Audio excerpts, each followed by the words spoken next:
കാമന ഭാഗം 11 എഴുതിയത് സൂര്യകാന്തി. ഇങ്ങനെയൊരു അക്കൗണ്ടിനെയോ ചെക്കിനെയോ പറ്റി ജാനിക്ക് അറിയുകയേയില്ല. ഇനി അച്ഛൻ അറിയാതെ എടുത്ത അക്കൗണ്ട് ആയിരിക്കുമോ എന്നുള്ള ജാനിയുടെ സംശയം ആ ചെക്ക് ലീഫ് കണ്ടതോടെ മാറിയിരുന്നു. അത് അച്ഛന്റെ ഒപ്പ് തന്നെയാണ്. പക്ഷെ പണിക്കരുടെ കയ്യിൽ അച്ഛൻ ഒപ്പിട്ട മുദ്രപേപ്പർ അല്ലാതെ ഇങ്ങനെയൊന്നുള്ളതായി അവൾക്ക് അറിവില്ലായിരുന്നു. ഇനി എന്തെങ്കിലും പറയാനുണ്ടോ മിസ് ജാനകി ഭദ്രയ്ക്ക്? നരേന്റെ ചോദ്യത്തിലെ പരിഹാസം വ്യക്തമായി മനസ്സിലായെങ്കിലും ജാനി ഒന്നും മിണ്ടിയില്ല. തലയുയർത്തി അയാളെ നോക്കിയതുമില്ല. മാഡത്തോടാണ് ഞാൻ ചോദിച്ചത്. ഇത്തവണ പരുഷമായിരുന്നു നരേന്റെ വാക്കുകൾ. ഉള്ളിലൊരു പിടപ്പുയർന്നെങ്കിലും മുഖമുയർത്തി നരേനെ നോക്കിയിരുന്നവൾ. ഇത്രയും പണമൊന്നും ഞങ്ങൾ വാങ്ങിയിട്ടില്ല. ഇതിലെന്തോ ചതിയുണ്ട്. ചതിയുണ്ടെങ്കിലും ഇല്ലെങ്കിലും നിയമത്തിന് മുൻപിൽ തെളിവുകളാണ് വലുത്. അല്ല, അത് മിസ് ജാനകിക്ക് ഞാൻ പറഞ്ഞു തരേണ്ട ആവശ്യമില്ലല്ലോ. അയാളെ നോക്കിയതല്ലാതെ അതിനും അവൾ മറുപടി പറഞ്ഞില്ല. വഞ്ചനാകുറ്റമാണ്. തെളിവുകളും എതിരാണ്. ക്രിമിനൽ കേസ് ആയതുകൊണ്ട് കേസ് രജിസ്റ്റർ ചെയ്താൽ മിസ്റ്റർ ശ്രീധരൻ തമ്പിയെ ഞങ്ങൾക്ക് അറസ്റ്റ് ചെയ്യേണ്ടി വരും. ജാനകിക്ക് തൊണ്ടയിലെന്തോ കുടുങ്ങി നിൽക്കുന്നത് പോലെ തോന്നി. അയാളത് പറയുമ്പോൾ പോലും കേട്ടിരിക്കാൻ കഴിയുന്നില്ല. സ്വത്തുക്കളെല്ലാം വിറ്റാൽ ഇയാളുടെ കടം തീർക്കാൻ കഴിയുമോ നിങ്ങൾക്ക്? ഒരു ഔദാര്യം എന്ന മട്ടിൽ നരേൻ ചോദിക്കുമ്പോൾ വെറുതെ തലയാട്ടുകയല്ലാതെ വേറെ വഴിയുണ്ടായിരുന്നില്ല ജാനിക്ക്. കൃഷ്ണപ്പണിക്കർക്ക് ഇതിലെന്തെങ്കിലും ഇനി പറയാനുണ്ടോ? 4 ദിവസം, അതിനുള്ളിൽ എന്റെ പണം എനിക്ക് കിട്ടിയിരിക്കണം സാറേ. അല്ല, 4 ദിവസങ്ങൾ എന്ന് പറയുമ്പോൾ? തെല്ലൊരു ആലോചനയോടെ എന്ന മട്ടിൽ നരേൻ അത് പറയുമ്പോൾ അയാളുടെ നാട്യം വ്യക്തമായി മനസ്സിലാവുന്നുണ്ടായിരുന്നു ജാനകിക്ക്. കൃഷ്ണപ്പണിക്കരുടെ ഈ നാടകത്തിൽ നരേനും പങ്കുണ്ടെന്ന് വ്യക്തമാണ്. തന്നോട് അയാൾക്കുള്ള പക ഈ കുറഞ്ഞ സമയം കൊണ്ട് തന്നെ ജാനിക്ക് മനസ്സിലായിരുന്നു. അതിനുള്ളിൽ എനിക്ക് കാശ് കിട്ടിയേ തീരൂ സാറേ. അങ്ങനെ ഒരു കുരുക്കിൽ പെട്ടുകിടക്കുകയാണ് ഞാനും. കാശ് കിട്ടിയില്ലെങ്കിൽ ഞാനും എന്റെ കുടുംബവും വഴിയാധാരമാവും. കള്ളമാണെന്നറിയാം. പക്ഷേ പണിക്കർ ജാനിയെയൊന്ന് പാളി നോക്കിയിരുന്നു.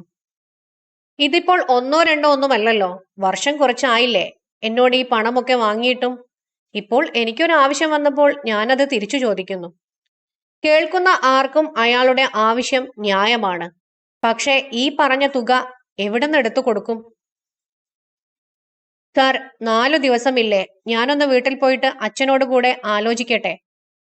ഇനിയെങ്കിലും എന്തെങ്കിലും പറയേണ്ടേ എന്നുള്ള ചിന്തയിലാണ് ജാനി അത് പറഞ്ഞത്. 4 ദിവസം എന്നല്ല സാറേ, 4 വർഷം കഴിഞ്ഞാലും ഇവർക്ക് ആ പൈസ മുഴുവനും തിരികെ തരാൻ കഴിയില്ല. ആ, അങ്ങനെ പറഞ്ഞാൽ എങ്ങനെയാ പണിക്കരെ? 4 ദിവസം വരെ സമയമുണ്ടെന്നല്ലേ നിങ്ങൾ പറഞ്ഞത്? ആ സമയം അവർക്കും കൊടുക്കാം. അത് പറയുമ്പോഴും നരേന്റെ നോട്ടം ജാനിയിൽ തന്നെയായിരുന്നു. ആ, എന്തായാലും എനിക്ക് എന്റെ കാശ് തിരികെ കിട്ടിയാൽ മാത്രം മതി സാറേ. അയാളുടെ സ്വരത്തിലെ പുച്ഛം ജാനിയെ ആഴത്തിൽ തൊട്ടിരുന്നു. ഇത്രത്തോളം നീചനായിരുന്നു ഇയാൾ. കാര്യങ്ങൾക്ക് തൽക്കാലം ഒരു തീരുമാനമായില്ലേ? എന്നാൽ ഇനി കൃഷ്ണപ്പണിക്കർ ചെല്ല്. മേശപ്പുറത്തെ പേപ്പർ വെയിറ്റ് പിന്നെയും ഉരുട്ടിക്കളിക്കുന്നതിനിടയിലാണ് പണിക്കരെ നോക്കി നരേൻ അത് പറഞ്ഞത്. ഓ. മേശപ്പുറത്ത് നിവർത്തി വെച്ചിരുന്ന പേപ്പറുകളൊക്കെ പെറുക്കിയെടുത്ത് അയാൾ തന്റെ ഫയലിലേക്ക് തന്നെ തിരികെ വെച്ചു. നരേനെ നോക്കിയൊന്ന് തലകുലുക്കി തിരിഞ്ഞു നടക്കുന്നതിനിടെ പണിക്കരിൽ നിന്ന് ഒരു നോട്ടം പോലും ജാനിക്ക് നേരെ എത്തിയിരുന്നില്ല.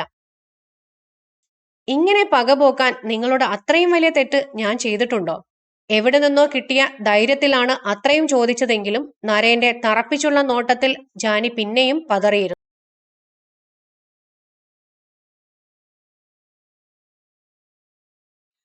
അടുത്ത നിമിഷം നരേൻ പൊട്ടിച്ചിരിച്ചു. പിന്നെ മെല്ലെ എഴുന്നേറ്റ് മേശ ചുറ്റി നടന്ന് അതിനു മുൻപിലെത്തി ഒരു കാലുയർത്തി മേശയുടെ അറ്റത്തേക്ക് കയറിയിരുന്നു. അത്രമേൽ അരികെ. ജാനിക്ക് വിറയ്ക്കാൻ തുടങ്ങിയിരുന്നു. വെൺമാടത്തിലെ ജാനകി തമ്പുരാട്ടിക്ക് എന്തു തോന്നുന്നു? നീ എന്നോട് തെറ്റ് ചെയ്തിട്ടുണ്ടോ?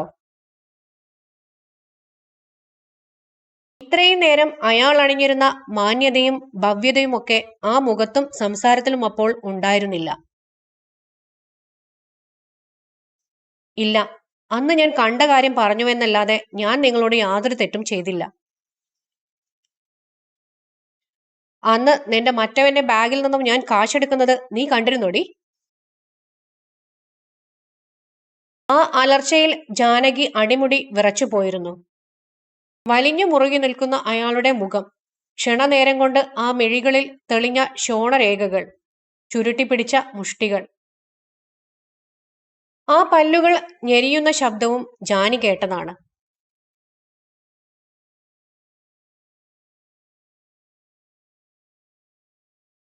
അറിയാതെ തലകുനിച്ച് മിഴികൾ ഇറുക്കെ അടച്ചു കളഞ്ഞിരുന്നവൾ ആ നിമിഷം അവൾക്ക് ഭയം തോന്നി, വല്ലാതെ. എന്തേ ഉത്തരമില്ലേ ജാനകി ഭദ്രയ്ക്ക്? പുച്ഛത്തോടെയുള്ള ആ ചോദ്യം വീറോടെ അത് നിങ്ങൾ തന്നെയാണ് എടുത്തതെന്ന് വിളിച്ചു പറയണമെന്നുണ്ട്. പക്ഷേ ധൈര്യമില്ല. നരേൻ ചന്ദ്രശേഖറിന്റെ ആ ഭാവത്തിലും അലർച്ചയിലും അത്രമേൽ ഭയന്നു പോയിരുന്നവൾ. അന്നും ഇന്നും അവൾക്ക് അയാളോട് തോന്നുന്ന വികാരങ്ങൾ ഒന്നു തന്നെയാണ്, ഭയവും വെറുപ്പും. ഞാൻ നിന്നോട് ക്ഷമിച്ചു കളയുമെന്ന് നീ കരുതിയോ ജാനു? ചെവിക്കരികെ അയാളുടെ ശബ്ദം കേട്ടതും ഒരു പിടച്ചിലൂടെ ജാനി മുഖമുയർത്തിയെങ്കിലും കണ്ണുകൾ തുറന്നപ്പോൾ തൊട്ടു മുൻപിൽ ആ മുഖം കണ്ടതും അവൾ പിന്നെയും ഭയന്നു. തനിക്കരികിലേക്ക് ഒരു കസേര വലിച്ചിട്ട് ഇരിക്കുകയാണയാൾ. നിന്നെ ഇങ്ങനെ ഈ അവസ്ഥയിൽ എന്റെ മുൻപിൽ ഇരുത്താൻ ഞാൻ എത്ര കഷ്ടപ്പെട്ടിട്ടുണ്ടെന്ന് നിനക്കറിയാമോ ജാനു? ഇപ്പോൾ സൗമ്യമാണ് അയാളുടെ മുഖവും ശബ്ദവും ഒക്കെ. നരേൻ പറഞ്ഞൊരു നിമിഷം കഴിഞ്ഞാണ് ജാനിക്ക് അതിന്റെ അർത്ഥം മനസ്സിലായത്. നിങ്ങളാണോ? സ്വയം അറിയാതെയാണ് അവൾ അത് ചോദിച്ചുകൊണ്ട് എഴുന്നേൽക്കാൻ ശ്രമിച്ചത്. എന്നാൽ അതിനു മുൻപേ മിന്നൽ വേഗത്തിൽ എഴുന്നേറ്റ നരേൻ ഒന്നാഞ്ഞ് അവളുടെ കസേരയുടെ രണ്ടു ഭാഗത്തും പിടിച്ചതും ജാനി വീണ്ടും അതിലേക്ക് തന്നെ ഇരുന്നു പോയിരുന്നു.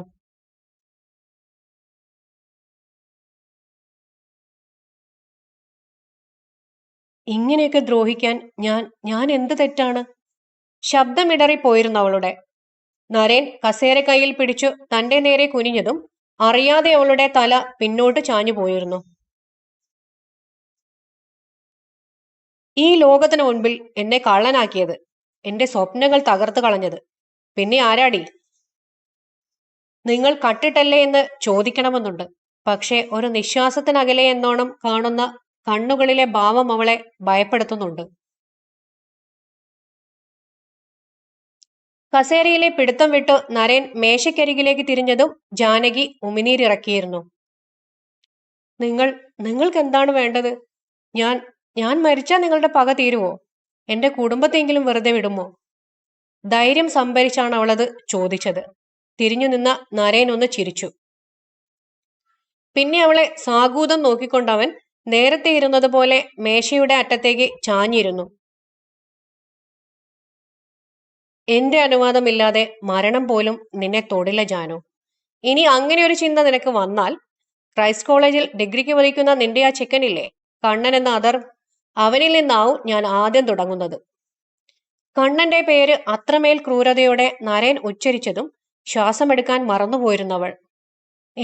നിങ്ങൾക്കെന്താ വേണ്ടത്? വിറയലോടെ തന്നെയാണ് ചോദിച്ചത്. നരേന്റെ അതരങ്ങളിൽ ഒരു ചിരി തെളിഞ്ഞു. നോട്ടം അവളിൽ കുരുങ്ങി. അയാളുടെ മിഴികൾ തന്റെ ദേഹത്തിഴയുന്നതറിഞ്ഞതും സ്വയം അറിയാതെ കണ്ണുകൾ ഇറുക്കി അടയ്ക്കാൻ തുടങ്ങുമ്പോൾ നരേന്റെ പതിഞ്ഞ ചിരിയൊച്ച അവിടെ മുഴങ്ങിയിരുന്നു. വെൺമാടത്തിൽ തറവാട്ടിൽ ആകെ മൊത്തം എത്ര മുറികളുണ്ട്? ആ ചോദ്യത്തിൽ ജാനിയുടെ കണ്ണുകൾ തുറന്നുപോയിരുന്നു. എന്താ? നിന്റെ വീട്ടിൽ ആകെ എത്ര മുറികളുണ്ടെന്ന്.